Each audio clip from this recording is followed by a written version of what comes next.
Well, on that, we're going to make a segue to the business with Charles Pellegrin. Charles, you're going to start with a look at the market reaction to Japan's snap election results, with the ruling coalition led by the Liberal Democratic Party losing its majority. That's right, Karis. The first time this has happened since 2009, and taking place not even a month after Prime Minister Shigeru Ishiba took the role of Prime Minister after winning his party's internal leadership contest and succeeding Fumio Kishida.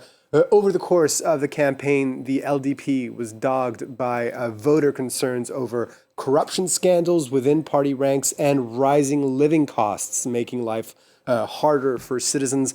Looking at the last 10 years, Japan has actually suffered from very low annual inflation rates on a monthly basis, or even deflation in some cases, as you can see there, under that zero baseline. But this changed starting in early 2022 with Russia's full-scale invasion of Ukraine, leading to a surge in energy prices, oil and gas. Japan particularly susceptible to that, as it imports most of its energy, about 97% of its energy. Inflation peaked at 4.3% in January 2023 and has since slowed to 2.5%.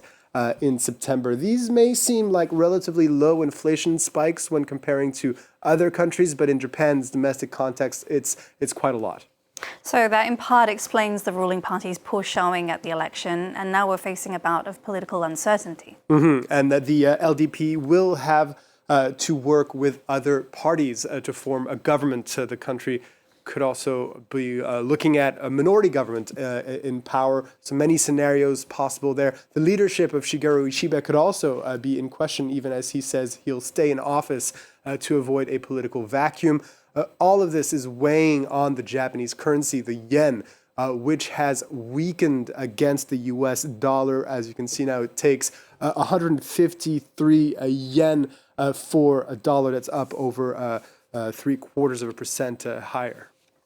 And this has also had the effect of actually boosting the equities market, as a weaker yen is good news for the country's exporters, who represent a large chunk of the stock market there. As you can see, the Nikkei in Tokyo up almost 2% higher. For Japanese consumers, though, this could mean prices remaining high, especially for imported energy.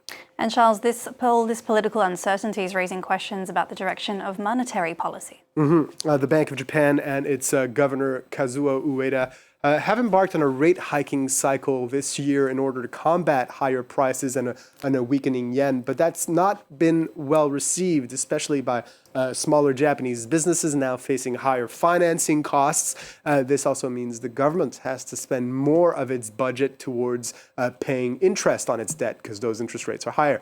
Shigeru Ishiba has supported the Bank of Japan's policy during his short tenure so far, but that could be in doubt were he to step down and potentially be replaced by the person who came in second in the last leadership contest. That's Sanae Takaichi, who has criticized rate hikes. Nonetheless, analysts agree that the Bank of Japan will remain undeterred. It is independent in its rate hiking cycle, although the expectation for its policy meeting this week is that it will leave rates unchanged, but further hikes could come in the new year, putting pressure on economic activity.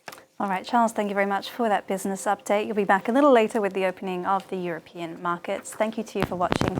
We'll come back after this short break.